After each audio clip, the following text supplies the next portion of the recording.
మనం ట్రిప్కి వెళ్ళి చాలా రోజులు అవుతుందిరా. వచ్చే వారం కల్లా అరకు ట్రిప్ వేసేద్దాం. ముందే చెప్తున్నాను, మనిషికి 20,000 వేసుకుందాం. 20,000? నేను రాలేనురా, మీరు వెళ్ళరండి. ఎందుకు రావురా? నీ ప్రాబ్లం ఏంటి? 20,000 అంటే నాకు అడ్జస్ట్ అవ్వరా, మీరు వెళ్ళరండి. నెక్స్ట్ టైం వస్తానులేండిరా. రే ఆఫ్టర్ 20,000 రా. ఎప్పుడు డబ్బుల విషయంలో ప్రశ్నాధారం చేస్తావేంట్రా? అలా కాదురా. ఏంట్రా కాదు? మాకెంత జీతం వస్తుందో నీకు కూడా అంతే కదరా జీతం వస్తుంది నెలకి. అసలు నీకు ఏట్రా ప్రాబ్లం? రే వడ్డీ కట్టక 5 నెలలు అవుతుంది, ఇంకెప్పుడు కడతావరా? అన్నా కొంచెం టైం ఇవ్వండి, నా మొత్తం కట్టేస్తాను. రే నీకు 2 నెలలు టైం ఇస్తున్నాను, కట్టకపోతే బాగోదు రోయ్. ఇప్పుడు మారుతారా మీ బతుకులు?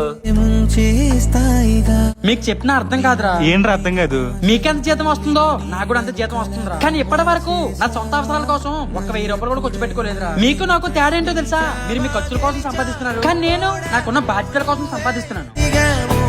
నేను ఒక్కనే కాదు, నాలా ప్రతి మిడిల్ క్లాస్ వాడు ఇలానే ఉన్నాడు. ఇదే చెప్పాలనుకున్నాను రా. కుదిరితే అర్థం చేసుకోండి మీరే. మిడిల్ క్లాస్ వాళ్ళకి కోరికలు తక్కువ కాదు, కానీ ప్రతి కోరిక ముందు డబ్బు ఉందా అనే ప్రశ్న ముందు నిలబడుతుంది. అందుకే వాళ్ళు నవ్వు వెనకాతల ఎన్నో బాధలు దాకుంటాయి.